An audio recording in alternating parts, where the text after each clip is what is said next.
What's up, minifigs? Welcome back to Hunter's Lego Room. Today we're going to be looking at set number 76261, the Spider-Man Final Battle. It has 900 pieces, retails for $110 in the United States, and came out in 2023. Today we are going to start, like we always do, by looking at the minifigures. To start off our minifigures, we have Tom Holland's Spider-Man in what I believe is known as the integrated suit. You have the red and black color scheme and the gold trim for the logo on the front. For the legs, he's got dual molded legs, black on top and red for the boots, which looks great. That way the color goes all the way around. The gold on the back looks great. It's very, very nice, very reflective. And honestly, I think this is a great figure. Maybe some arm printing would have helped it, but I don't think it needs it, to be honest. He also includes a headpiece, so that way you can show what he looks like without the mask. And I think he's just got a nice expression here. I think the hairpiece is very accurate, and he also has an alternate expression where he's just kind of worried. Our next minifigure is the Amazing Spider-Man, played by Andrew Garfield, and I'm very excited to have this guy in minifigure form. They only made one, I think, 12 years ago, maybe 10 years ago, and it's nice that he's here in just an easy to get set. The shade of blue, the logo, I think it all looks great. You've got the dual molded legs once again, and logo on the back. Very nice figure, and just like our other Spider-Man, here is a headpiece. It's got a bit of a smirk. I think the hairpiece is very accurate, and he has an alternate face with just kind of a more, I guess, inquisitive look. I don't know what you would call that. But again, very, very nice figure. And to round out the Spider-Man, we have what they refer to as the Friendly Neighborhood Spider-Man. This is Tobey Maguire's Spider-Man. And I think my favorite part about him is the reflectiveness of the webbing going through the suit. And you can see it on the back as well. Very reflective, nice logo. I think they got the eyes just right on this guy. And here he is without the mask on. I don't think the hairpiece looks quite right on him, but I think it still works. Just kind of a nice expression and kind of an angry expression for his alternate face. Moving on from our three Spider-Men, our next minifigure is MJ. I think she looks good. My only issue with her is that the sweater is the wrong color. I went ahead and rewatched the movie so that I could kind of get a sense for the scenes and whatnot that this is based off of, and her sweater is definitely very red. I like the printing though, and it's kind of nice that you can see the kind of the folds there near the bottom. That's nice. She does have an alternate face with a bit more of a smile there. But yeah, besides the sweater being the wrong color, I think it's a good minifigure. Next we have Ned, and not much to say about him. The printing on the jacket looks great. He's holding the cube from the movie that contains Doctor Strange's spell, which has 5 separate stickers on it, which was a bit of a hassle to put on, but it does look nice. Get that out of the way. With this figure, in the movie, he's wearing a blue jacket, and they gave him a red one here, which is another minor issue, but it is a little disappointing to see the wrong color. I think the hairpiece and the facial expression are pretty accurate. And he has an alternate face here with just a nice smirk on. But besides the hair, or not the hair, besides the jacket, I think it's a good minifigure. Next we have Doctor Strange. He's got 2 sort of disc pieces to represent his shields, which I'll remove just so that we can look at the figure a bit more properly. He's got very nice printing, very shiny in a couple areas, and the line work is very nice. Got more of a serious expression, and he also has the newer cloak of levitation piece that's more rubber, which means you can also pull it off without having to take the minifigure's head off, which is nice. He's got more of a serious expression here. You can flip that around. He's got a bit of a happier one there. And he also has some nice printing on the back. The cloak piece here is very nice, very simple, and you can just pop that on to anybody with ease, which I appreciate. You can't keep it in this small of a space since it's very rubber, but it does look nice. Our next minifigure is going to be the Green Goblin, or Norman Osborn. The print quality on his torso is very nice. He has 2 pumpkin bombs, but they don't have any printing on them, which just makes him look a little goofy. It looks like he's just holding maybe normal pumpkins. So I definitely think they could have done something there, but I think it still looks good. He does look a little too green. I think the printing could have been there on his legs, and that might have helped a bit. But I love the purple cloak. Looking at the back, more purple and some more silver under it. And he has an alternate face here with his goggles, which I think is a great look. Green Goblin also includes a glider with his just purple and gray with some blue. I believe those are dagger pieces on the back to kind of represent thrust. And to show that with him on it, you can just have him stand there, and you can have him with a pumpkin bomb or something to throw it. But I do like the glider. It doesn't use up too many pieces, and it's nice, simple to get the look right. Our next minifigure is going to be Dr. Octopus. And honestly, I'd say this is probably maybe my favorite figure in the set, just in terms of quality. He has solid printing all the way through. The cloak that he's wearing kind of travels through the hip and into the legs. There's a lot of nice silver reflective parts there, and you'll also notice he has toe printing, which is not something you see super often, so I think it's great to see. He's got a very angry expression on under there. And they just use a few of these joints here to represent the arms, which I think is a great look, and the claws here allow you to kind of pose him well and have him attached to things.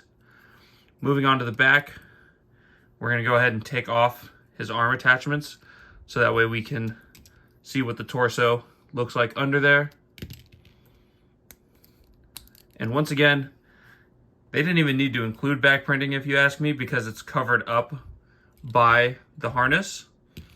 But there's very nice silver printing there, and turning it around, he's got more of a jovial expression here, more of a grin to him. But I think it looks nice. Our final minifigure has got a lot going on. This is Electro, and there's just so much to him. He's got 2 little attachments here in his hands so that he can be shooting lightning. We'll go ahead, we'll remove those. And the printing on him is phenomenal. There's a lot of detail, a lot of silver, reflectiveness. He's got just some pockets printed on his legs, which look nice. Kind of a smile there on his face with the lightning around his eyes, which I think looks great. From the back, he's got his kind of lightning going around the attachments there, which I think stick out a bit too far, but to get the look, I think you kind of have to have that. We'll go ahead and remove all that extra lightning, just so that way we can see the back printing on him.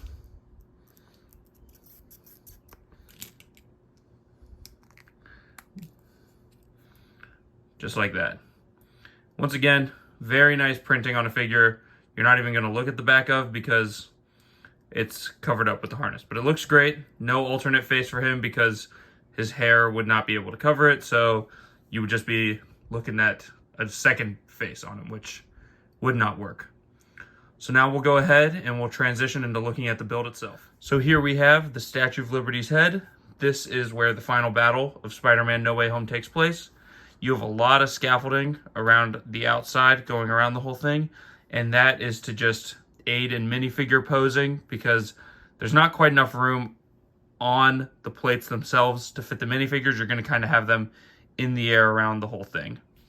We'll start rotating around. One of the first things you'll notice is a camera on a little web, and that's just a reference to Spider-Man in general, who is a photographer. Going around, we have what is one of the cures for the villains. Throughout the movie, they're working to cure the villains, and this would be the cure for the lizard, I believe, kind of attached to a big web, which you could remove and just give to one of the figures. Going around, one thing you'll notice is there's a lot of tan going around the underside and up here, and that is to represent the sand from the Sandman, who is not fully included in this set, but is referenced through the sand. Lots more scaffolding going around, a couple different layers of it over here. You have just a little bucket up here, which doesn't really do anything, but it's just to kind of show that it's a construction environment, along with some tools scattered about, like a hammer here and a wrench down there. Around the back side, you have a little hatch that opens down to reference a Doctor Strange portal straight to the Sanctum Sanctorum, which I think is a nice little Easter egg. They don't go to the Sanctum at all in this part of the movie, but I think it's a great little thing to put in there. Going around more, that is your full 360 look. And we'll look at one little Easter egg inside of the Statue of Liberty, which is the top right here can be removed. And inside, you have a little hand to represent the Sandman with just a few fingers and a thumb, which is a nice little reference since they weren't able to fit a full Sandman build into this set. So, one of the main things that you can do with the set is posing and adding on your minifigures.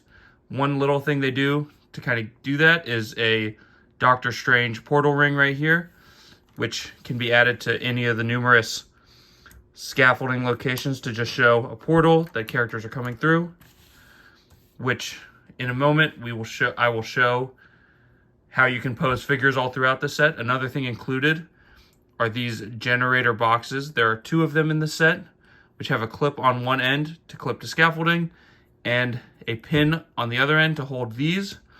There are 3 of these in the set to aid in minifigure posing. So I will go ahead and I'm going to add all of our minifigures in here to kind of show what it looks like with all the minifigures attached. Before going into this fit set with the figures, several of these kind of web blasts are included, and so I just wanted to show those off. There's 2 of these builds that they give you, and there's also one of these kind of web launchers that just kind of sits in the minifigure's hand, and by pushing it against the figure, it will launch just like that. So I just want to show those off. I'll be adding those with the figures to kind of spruce it up a bit more. With all of the minifigures added, I think this really does a lot to enhance the look of the set. I believe without the figures, the set looks a little plain. The Statue of Liberty is just kind of a muted color, but with all of the figures attached, it really adds a lot more color and character to the set. You've got pinholes all around right here and under some of the scaffolding to attach these kind of clear pieces along with the boxes themselves and all of these joints where figures' hands can fit to add them in. And I think this does a lot to make the set feel more worth it. If it was just the head itself, it really feels plain, but with all the figures added on, it makes a great display piece. There is not much in the way of play features for this set. It's really all about the figure posing and the characters included, which I think looks nice. Now this set retails for $110, and for that $110 you're getting 9 minifigures, a decently substantial build, and I would say it's about worth it. It's maybe a little overpriced. The statue itself doesn't feel like it quite makes up for the price if you would take the minifigures out, but I think it does still look pretty great. To summarize here at the end, I think this is a pretty great set. It does a great job representing the movie, which is also great. For $110, you get 9 minifigures, some of which could have a little bit better printing, but I do not think that that detracts from the set very much.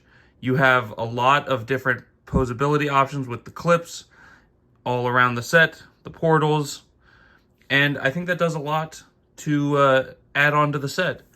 I believe it's maybe a little overpriced. I'd like to see this more at like $100, I guess. But I still think it's worth it if you're a big fan of the movie, which I am. Now, the only thing that the set is missing, besides maybe those printing issues I mentioned, is the Sandman and the Lizard. Those are the only two characters missing from this scene, which they were not able to include. However, they have released a set that has those minifigures, and so I'll be going ahead and taking a look at that, so that way we can see what the set looks like completed, but that'll have to be for next time. For now, thanks for coming to Hunter's Lego Room, and I will see you all later.